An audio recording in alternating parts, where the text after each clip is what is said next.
Good morning, AIM Global. Andito ako ngayon sa Metro Walk, isa sa pinakamalaking branch ng Buda.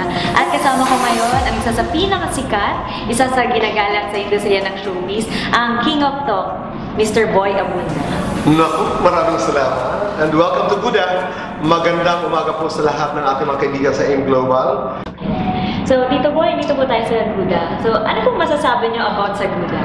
Ang dami kong nababasa eh. Anak ng Tokwat Baboy. I got a feeling. I go to feeling.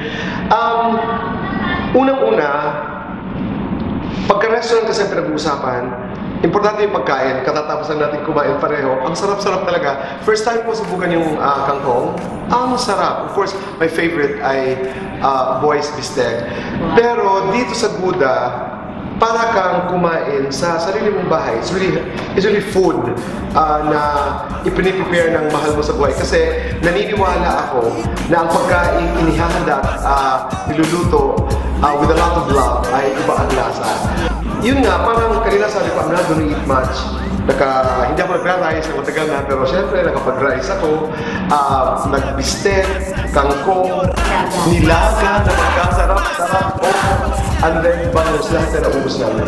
Wow! Ikaw, ano siya? Kanina nag-arroz caldo ko. Sarap, no? Almost, ganun siya kasarap. Totoo po yan. Sulit na sulit pa. Pag natikma mo, masasabi mo talagang Buda! Yun talaga yung masasabi mo. Totoo. So, dito po tayo sa Meteor Rally at congratulate nyo naman po yung mga bagong awardees ng AIM Global. Congratulations sa Global Ambassadors at sa mga bumubuo ng Millionaires Club. Congratulations, mabuhay po kayo at sana po'y lahat po tayo maging matagumpay para sa isang matagumpay na buhay at bayan. Parati po yan sinasabi. I'm proud to be in a way connected to AIM Global.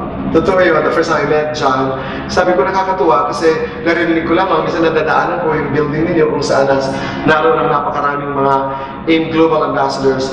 I am glad dahil may relasyon po ang Buda at saka ang AIM Global. It's a very special connection dahil naniniwala ako dito sa mundo na you can't stand alone anymore. We have to be friends. That's why I'm so proud that Buda and AIM Global are friends and we have that special connection at hayaan niyo po kami dito sa Buda, ialagaan natin ang relasyon ito. Thank you for the friendship and thank you for being part of our family as Buda is part of AIM Global.